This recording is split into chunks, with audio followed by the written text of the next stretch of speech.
አቶ አለም እጅ ከፍንጅ ተይዟል። እንግዲህ ሚስቱ የለችምና ይህንን አጋጣሚ በመጠቀም ጥሩ ጊዜ ማሳለፍ አለብኝ ከሄርሜላ ጋር በማለት ወደ መኝታ ክፍል ይዟት ገብቷል።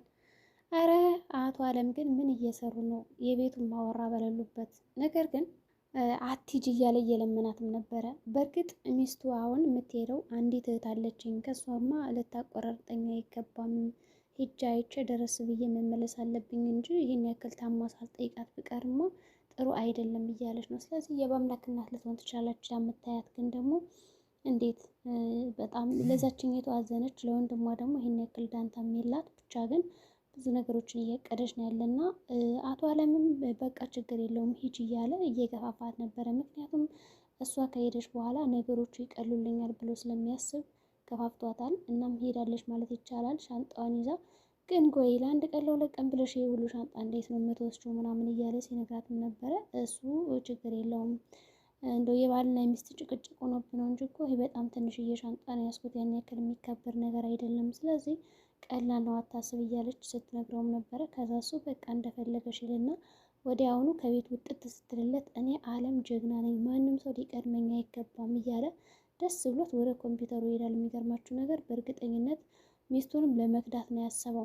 ሚስቱም አንዴ 70 ሳንቲም እንዳታገኝ አድርጎ ሊከዳት ነው የፈለገ። ግን አሁን እሷ የምታስበው አለም ባለቤቷ እሷ እንደሚወዳት እንዲሁም ደግሞ ስራው ሁላ ለሁለታቸው እንደሆነ ነው የሚታሰበው።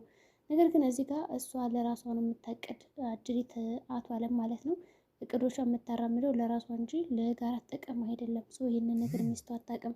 ሚስቱ ካወቀች በእርግጠኝነት የሰጠችውን ገንዘብ እንዳለ ስለምትመልሰው እቅዶቹ ሊበላሹበት ይችላሉ። በሌላ በኩል አሁን ሄርሜላ ነገሮችን ወደ ጥቅም እየወሰደቻቸው ነው። ምክንያቱም በእናቴ ስበብ እያለች ከሁሉም ብር እየተቀበለች ነው ያለችው። የሚገርማችሁ ነገር ከባምላክም ብር ተቀብላለች፣ ከአቶ አለምም ብቻ አጠቃላይ ከሁሉም ሰው ብር እየተቀበለች ነው ያለችው። ነገር ግን መጨረሻ ላይ ይሄን ሁሉ ብር ወስዳ ምን እንደምታደርገው እና ምን አይነት ድርጊት እንደሚገጥማት ደግሞ ፈጣሪ ብቻ ነው የሚያውቀው።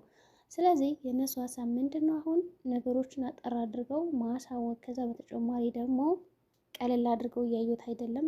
እሷ በሁሉም ቦታ እየተጫወተች ነው ያለች። አሁን በጣም ተጎጁ እዚህ ጋር አብነትና ህብስት ናቸው። አብነትም የማይሆን ሰው እያፈቀረና እየወደደ ነው ያለ፣ ህብስትም እንደዛው። በእርግጥ ህብስት አሁን በአምላክም ብትወደው በጣም ጥሩ ነው። ነገር ግን ደግሞ አሁን ላይ እሷ እየተረዳችው ያለችው ነገር ምንድን ነው? በአምላክ ከኔ እየራቀኝ ነው፣ በእርግጠኝነትማ እየተፈጠረ ነገር አለ በማለት ለአብነት ነግረዋለች ማለት ነው። አብነትም ምን ሊሆን ይችላል እስኪ ንገረኝ ይላታል።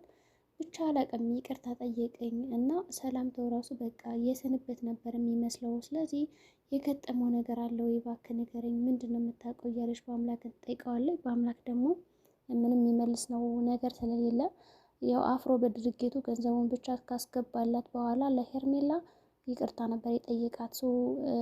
ጓደኛዋ ናት ብላ ስትመጣ ፊት ለፊቷ ምናምን በጣም ብሽቅ እያለ ነው ያለው። እንግዲህ እሷ እያስፈራራች ገንዘብ እየተቀበለችው ነው። እሷ ደግሞ ጓደኛዬ ጥዬ አልሄድም ወደ ቤትም ሆነ ወደ ምንም አብረን ነው የምንሄድ እያለች ታስከትላታለች። በዚህ ደግሞ እንደ ልቡ ለመናገር እንኳን እድሉን አላገኝም። በአምላክ ጭንቅ ብሎት ነው ያለው ማለት ነው። አሁን ህብስት ይቺ ጓደኛሽ አይደለችም፣ በጣም ክፉ ሰው ናት፣ እባክሽ ተጠንቀቂያት ቢላት ያለችኝ ጓደኛ እሷ ናት፣ መጣ ስላየች ነው ወይ እንደዚህ የምጮህባት ብላ ሌላ ነገር ልትለው ትችላለች። ሰው በእርግጠኝነት አሁን በአምላክ ሁሉን ነገር ቢነግራት ለህብስት ይህ ነገር አይፈጠርም ብዬ አስባለሁ። ምክንያቱም ህብስት ትረዳዋለች። በዛ ላይ ደግሞ እየራቃት እንደሆነ ስለገባት የምርቅሽ በዚህ ጉዳይ ነው፣ እያስፈራራች ነው ጓደኛሽ፣ ያን ቀን መጠጥ ፎቶ ቀርጣይና ሳይቻለሁ እያለች ስለሆነ ነው ብሎ ቢነግራት እንቅጩን በእርግጠኝነት ሄርሜላ ትወጣለች ከጓደኝነቷ። ከዛ በአምላክ ደግሞ የራሷ ብቻ ይሆናል፣ በነፃነት ይኖሩ ነበረ። ግን በአምላክ ደግሞ እሷን ላለማጣት ብሎ እየተናገረ አይደለም የተፈጠረውን ነገር። እንግዲህ አብነትም ካፌ ወስዶ ቁጭ ብሎ እያወሩ በነበረበት ሰዓት በጣም ደስ ብሎኛል እያለች እንዲሁም የመጀመሪያ ክፍያ ከተከፈለ በኋላ እራት እጋብዛለሁ ትለዋለች። የሚገርማችሁ ነገር በአብነትም የእውነት መስሎት እንደዛ ከሆነማ እኔ ለአንቺ ደስ ብሎኛል፣ ስለዚህ እንደሚሳካልሽ እርግጥ ነው፣ እራቱንም እንደምትገብዥ ደግሞ ተስፋ አደርጋለሁ ይላታል። ከዛ እንዲቀልሎ ማለት ወዲያውኑ ከቤት ወደ ራሱ ቤት ሲመለስ በአምላክም በቃ እንውጣ፣ ምንም ነገር አላወራሽኝም፣ አወራሻለሁ ብለሽ እስካሁን ቁጭ ብለሽ ነው የቆየችው፣ ስለዚህ እንሂድ ይላታል። እሷ ደግሞ መሄድ አልፈለገችም ነበር። የሚገርማችሁ ህብስት ቆይ እንድንጠብቃቸው እና ሄርሜላን ትላለች። ከዛ ተናዶ ወተት ሊያረጋት ስል ወዲያውኑ ከቻሉ ከዛ ጭራሽ ገንዘቡ ደርሶኛል ብላ የተናገረችው የሚገርማችሁ ነገር ከእብነት ፊት ለፊት ነው። ምክንያቱም እራት እጋብዘዋለሁ ብሎ አይደለም ግን እሱ በአምላክ ደግሞ ይሄ ነገር የገንዘብ ምንጩ የት እንደሆነ ስለሚያውቅ በጣም ነበር የተናደደው። እንግዲህ ወክ እያደረጉ እያለ ወደ ቤታቸው ለመሄድ ቆይ ለምንድን ነው እኔ እኮ በጣም ነው የምወድህ፣ ምንድን ነው ይሄን ያክል የምትጨናነቀው ምናምን እያለችው ነው ያለ። ብትወጂኝም እንደዛ አታደርጊም እንዲ እያስፈራራሽኝ እኮ ገንዘብ እየተቀበልሽ ነው። ታዲያ የታለ አሁን ወደድሽኝ የሚባለው? ይህ እኮ ፍቅር አይደለም። ሰው እናቴ እናቴ የምትይው ነገር ደግሞ ከልክ በላይ በዛ። የእውነት ታማ ነው ወይስ ምንድን ነው የሚለውንም ጠይቋታል። በእርግጠኝነት በዚህ ጉዳይ በአምላክ ሄዶ የሚያጣራ ይመስለኛል። የእውነት እናቷ ታማባት ነው ወይስ ምንድን ነው የሚለውን ነገር ለማወቅ የሚሄድ ይመስለኛል። በነገራችን ላይ ሰው ሄዶ ግን ቢያጣራ የተሻለ ነው ብዬ አስባለሁ። ምክንያቱም እናቴ ታማ እያለች ሁሉንም ሰው ገንዘብ እየተቀበለች ነው ያለችው። ሰው የገንዘብ ምንጭ እንዴት ነው የበዛላት ነው ያለ። ስለዚህ ይህንን ነገርማ ማጣራት ግድ ይልበታል በአምላክ ማለት ነው።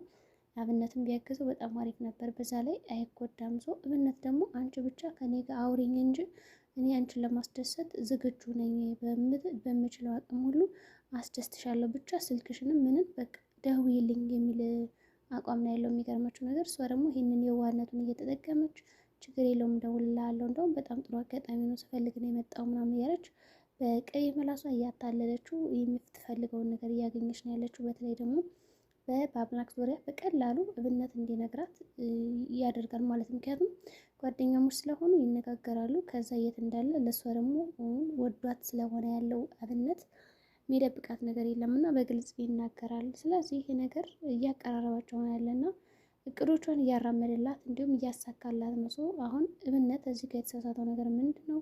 ስለ በአምላክ ሲጠየቅ እዚህ ቦታ አለ እንሂድ ምናምን እያለ ለእሷ መናገሩ ነው። ሰው መናገር አልነበረበትም። ነገር ግን እንዴት ነው በዝምታ ማለፍ የሚችለው? ይሄ ነገር ትንሽ ከበድ ያደርገዋል ማለት ነው ነገሮቹን። ከዛ ምግብ አመጣ፣ እንደተለመደው የተመረዘ ምግብ ቤት ትላታለች። አቶ ይፍቱን በላት እንጂ በአምላክ ግን በአጋጣሚ የሚገርማችሁ ነገር ለመፈተሽ በማለት ከእህቱ ፊት ለህብስት የቀረበው ምግብ እኔ ብለዋለሁ ይላታል። ከዛ ግን ከእህቱ ፊት ለፊት በጣም ነው ያው የተደናገጠችው። እዚህ ቤት ምግብ ይበላል፣ ቁጭ ብለሽ ትበያለሽ፣ ትሸካከማላችሁ፣ ምናምን ትቀልባላችሁ ትያለሽ፣ ግን አንቺ ነሽ ራስሽ ምግቡን እያመጣሽ የምትቀልቢያት። ስለዚህ ለዚች ልጅ የተለየ ምግብ የሚሰጣት ምንድን ነው ሚስጥሩ? እስኪ እኔም ልብላ ይልና ሳህኑን ተቀብሎ ለመብላት ሲሞክር ይፍቱ በጣም ነው የደነገጠችው። ምክንያቱም የተመረዘ መስሏት ነው እንጂ ምግቡ ንጡ ነው። እንግዲህ ይፍቱ ያው በቃ ወንድሙ እንዲጎዳባት አትፈልግም ማለት ነው። እናም ደግሞ ተመርዟል፣ የተለየ ነገር አድርጌበታለሁ ብላ መናገርም አልፈለገችም። ከዛ ያደረገችው ነገር ምንድን ነው? እሺ በቃ እንዳበላተልና ትተዋለች ማለት ነው። ከተወቹም በኋላ ምንድን ነው ያደረገችው? በእጇ ድፍት ታደረገችው ማለት ነው ምግቡን። ከዛ ታፈሱ ዛሬ በአንድ ጊዜ ስትጠራ አቤት ነው ያለችው እና ዛሬ ተገርማባታለች። እንዴት በአንድ ጊዜ አቤት ልትይ ቻልሽ? ምን ገጥሞች ነው? በቃ አንቺ እንደዚህ ከሆንሽማ እኔ ጥሩ ሰው ሆነልሻለሁ። ስለዚህ የሚሄድበት ቦታ አለኝና ይህንን ምግብ ግን ትሰጫታለች ሁልጊዜ። በአሰጫት እኔ ይፍቱ አይደለሁም ውርድ ከራሴ ብላታለች።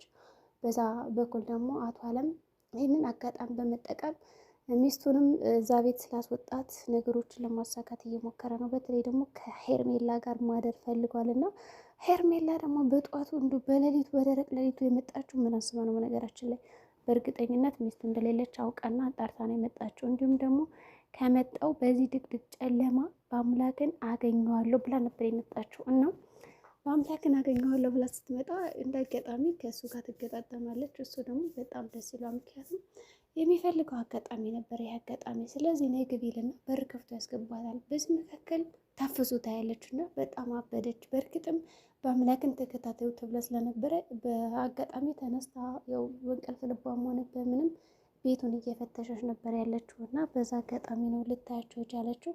ወዲያውኑ ወደ ክፍሉ ይዟት ይገባል።